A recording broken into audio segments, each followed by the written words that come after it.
Hey guys, this is Mac again, and welcome back to my channel. I really appreciate you joining me for today's video because today I'm starting a new 3-part series for 2016 called the 3-Gun Project. And in this series you're going to see me build my 3-gun rifle for this upcoming shooting season from start to finish. We're going to accomplish this in just about 30 minutes of watch time, so stay tuned. I think you're really going to enjoy this 3-part series. And let me say right up front, I want to send out a huge thanks to my 2 sponsors who made this video series and the build of this rifle possible. Strong Side Tactical and also Stretch Precision, where I'm going to get all of the parts that you see put into this awesome rifle. So stay tuned. Coming up in part 1 is the lower receiver build, including the stock, all of the parts, and a very, very awesome Wilson Combat billet lower receiver.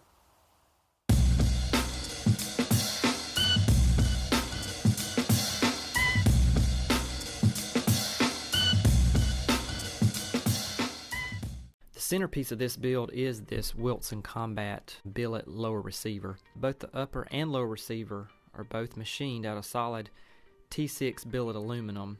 It's obvious that there is great attention paid to the detail in this lower receiver, and there are a couple of key features that make assembly of this lower receiver much easier. This lower receiver has a flared and oversized mag well, making reloads easier. There's also an integrated trigger guard, which makes this assembly incredibly easier, as the trigger guard assembly can be very troublesome. Also, this receiver only weighs 9.4 ounces. Both the low receiver and the upper receiver have been Cerakoted by Strong Side Tactical in a custom urban bronze. I really like this finish, and also think that this color is just fantastic. Most of the small parts that I'll be using to install in this lower receiver build are manufactured by V7 Weapon Systems. The key feature of these parts is that most of them are manufactured out of lightweight aluminum and titanium, making them sometimes almost half as light as standard steel lower receiver parts, also stronger and also a fantastic finish. The first part we'll be installing on this lower receiver is the magazine catch and release. This is a fairly simple install. It only requires 3 parts, which are provided by V7 Weapon Systems. First, I'll start by installing the L-shaped paddle onto the left side of the lower receiver, and then turning my attention to the right side of the receiver, you simply install the spring first into the hole, and then screw on the magazine release button. Here I install the standard magazine release button that comes with the kit. However, I am going to install V7 Weapon Systems' oversized magazine release button. If you install the oversized button on your receiver, it comes with a magazine release button that is pre-drilled for 2 small hex screws. So what I'll do is install that over the spring and into the receiver, and then come back and use the screws to install the oversized button. One trick that I like to do when I install my magazine release is that I will install the button onto the screw and turn it just enough time so that it barely touches the side of the receiver without scratching it, then push the button in all the way into the receiver and twist the L-shaped lever on the left side of the receiver. This essentially still tightens up the assembly and will allow you to get the magazine release button seated further inside the receiver. And once you have the standard magazine release installed, then I'll just go back and install the oversized button. I really like the ergonomics of this button. For instance, you'll notice that it has a sort of a U shape to it that perfectly matches the shape and size of your first finger or your trigger finger. So when you are in a safe position with your finger off the trigger and parallel down the side of the receiver, it's a natural resting position for your first finger. As long as you consciously make sure that you don't depress the button, it makes the resting position quite comfortable, and it's a really good resting place for your trigger finger. This also makes depressing the magazine release button quite a bit easier than the standard very small button, and this will come in handy in competition when you have to do this under the stress of the timer. Next, I'll install the bolt catch and release button. This can sometimes be a very frustrating part of installation in a lower receiver because it's possible that you can scratch up the side of your receiver by tapping in this detent pin. The Wilson Combat Lower has a great feature. It has a threaded hole here for a threaded pin. That way you don't have to tap anything in. So to install this V7 part, first I'll drop the screw into the retention hole and then the detent pin. Then I'll install the threaded pin through the hole in the side of the receiver. I will use a little bit of blue Loctite on this screw, as this is a part that I never want to move and I never want it to work its way out. And using a small Allen key, I'll just tighten this down. This is such a headache-free installation of this piece. If you've ever installed a standard bolt catch and release button having to tap the pin in, it can be quite a headache. I think this is one of the key features of this Wilson Combat Lower that I really like. And once I get this piece installed, I was very struck by the texture on the button. It makes it really easy to grab hold to, even if you have gloves on. Really easy to get a purchase on it and be able to depress it, as this is a fairly small button on a receiver, and I do like the shape and the texture of it.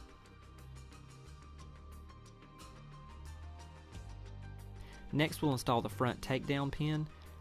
I do like to group my installation of my parts sort of into 3 different groups, and I install the magazine release button, the bolt catch and release button, and the front takedown pin together at the beginning of the build. One tip that I found is that if you put just a little bit of grease on the spring that goes inside the hole for the front takedown pin, it sort of captures it inside the hole in case it tries to shoot out, because it can be a little bit tough to get the spring and the detent pin into the hole long enough to insert the takedown pin. One of the great features again of these V7 parts is that this front takedown pin is pre-drilled with a hole that fits a small punch. So you can insert a punch through the front takedown pin and then depress both the spring and the detent pin into the receiver to make this installation easier. Again, one other tip is please make sure that you wear safety glasses when you install any of these parts that are under spring tension, as they do tend to want to shoot out and they could cause damage, or you could possibly shoot them across the room and lose them. So just be extra careful when you're installing these parts. The other point about this V7 front takedown pin is how light it is. It's made out of lightweight aluminum and quite a bit lighter than the standard steel pins that you get in a standard lower receiver parts kit.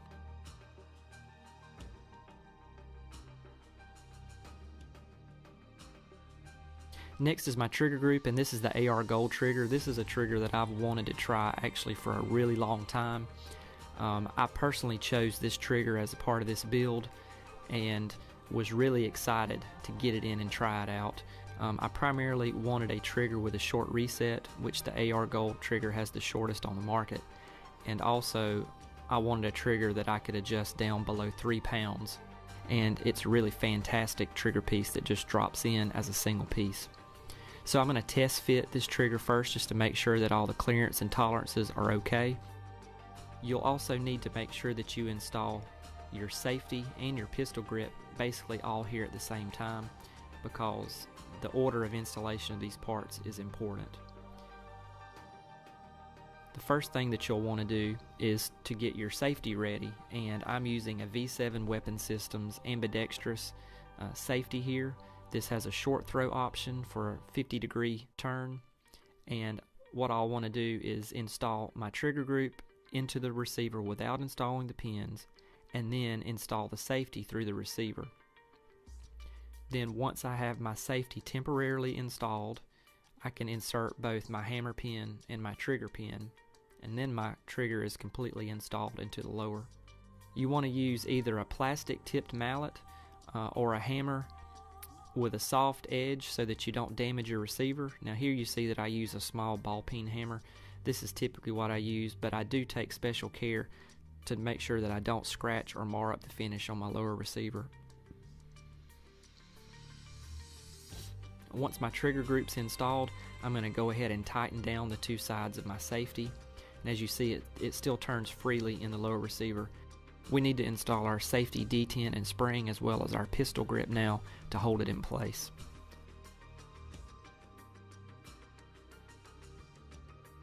Typically, your safety detent and spring are going to insert in a small hole on the bottom side of the right side of the lower receiver. First, you'll want to insert the bullet-shaped detent with the sharp edge pointed down toward the safety, and then the spring will actually insert into the pistol grip. On this particular lower receiver, one of the other great features is that the rear takedown pin spring also installs underneath the pistol grip. Probably the most frustrating and aggravating part of installing parts in a lower receiver is if this rear takedown pin spring inserts through the back side of the lower receiver where the end plate is. I have destroyed several springs using this method before because it's such a hard task to get this spring installed. Having it underneath the pistol grip like this makes it incredibly easier. What you'll need to do is install your detent pin and your spring into the lower receiver for the rear takedown pin, and then slowly install your pistol grip with the spring inside the pistol grip that holds the safety in place.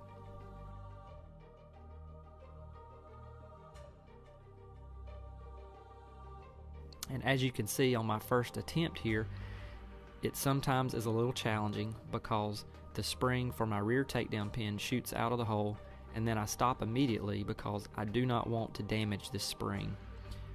They are hard to find, and usually you have to order them off the internet, and it takes several days to get a new one in if you mess your spring up. So I just take my pistol grip off and start again, going really slowly to make sure that the springs stay straight and stay in the proper position.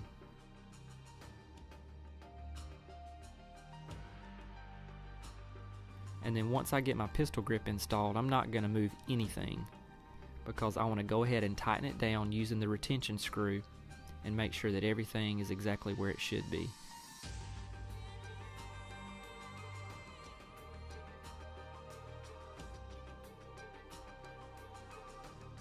Now I'll quickly just function check the rear takedown pin. I'll make sure that that detent pin is aligned properly in the channel on the bottom side of the takedown pin. And I'll also quickly function check my safety just to make sure that it's working right. Then you just need to tighten down your pistol grip using the retention screw, and I'm going to be using a V7 Weapon Systems titanium grip screw. Titanium is a little bit lighter than steel and also a little more robust. Also, I like this one because it has a hex head and I can put it on a socket and make it install quite a bit quicker than using a flathead screwdriver.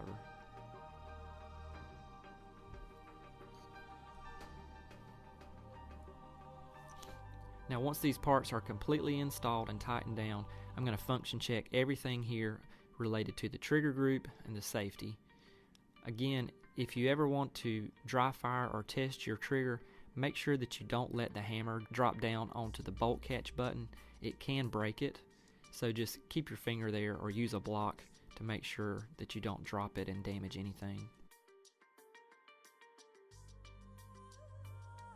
Next up, I'll install the last three parts that will wrap up this build. First is the V7 Weapon Systems buffer tube or receiver extension tube. It comes in two different weights, a lightweight tube and a heavy tube. I'm going to use the heavy tube this time because I want to balance the rifle a little bit closer to my shoulder, and this is just a fantastic piece. This also been Cerakoted in urban bronze by Strongside Tactical. And in order to start the installation, you need to install your castle nut onto the threads on the receiver extension first, making sure that you put the slots for the castle nut wrench facing the back of the rifle. Then you'll install your V7 Weapon Systems end plate with the small tab aligned in the slot on the bottom of the threads, and then install it into the rear part of the low receiver just until the edge of the receiver extension tube is at the hole where the retaining pin goes. I'll then install the spring and the V7 Weapon Systems retaining pin down into the hole, and be really careful. This part is under more spring tension than any of the others that we've installed, so make sure that you have eye protection on when you install it. I'll then slowly tighten down the tube while pushing down on the retaining pin with my left hand, and then all you have to do now is just make sure that the tube is properly aligned. Make sure that the end plate is tightened up to the back of the lower receiver. And then you can hand tighten the castle nut.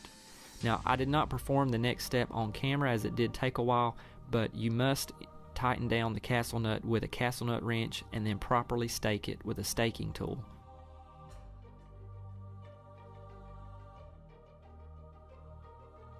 Here are the tabs where you want to properly stake the castle nut, and you'll do that on the end plate. Next, I'll install my buffer. There are many choices for weights of buffer, and I've usually been using a JP silent capture spring. However, in this build, I wanted to use the TACCOM ultra lightweight recoil system. This consists of two small plastic buffers which essentially function as a carbine buffer, and you will install one at the rear part of the spring, one at the front part of the spring, and just push it into the receiver extension tube. Finally, I'll just slip on my B5 Bravo stock. I really like the ergonomics of the SOP mod style stocks. The B5 Bravo is really light and quite affordable, so it's a favorite stock of mine. And to slide it on the receiver extension tube, you just lift the adjustment lever from the bottom and slide it on into position. I'm a fan of adjustable stocks on my 3-gun rifles. I usually run them in the fully extended position, but having the option of collapsing it is really a plus in my opinion.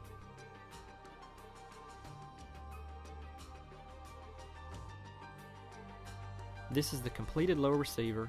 I'm really struck by the quality of this build. I really love this rifle so far, and I was able to complete this build in a little bit less than 30 minutes. The quality of these parts is really exceptional. I think that both Wilson Combat and V7 weapon systems have made the job of installing these parts in this lower receiver quite a bit easier, and given the option, I think these are all really great choices for an AR-15 build.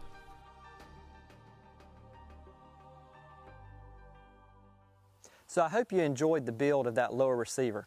Really fantastic quality parts that went into every piece of this lower receiver, and I've got no doubt that it's going to be absolutely bomb-proof and very reliable in competition. So if you like this video, please give me a thumbs up. It really helps me out, and make sure that you stay tuned for part 2. We're going to move on to the upper receiver, going to take the other half of that billet set, that Wilson Combat billet upper receiver, and build it around our stretch 16 barrel. So that'll be coming up next in the next episode of the 3-Gun Project. Thanks for joining me today on my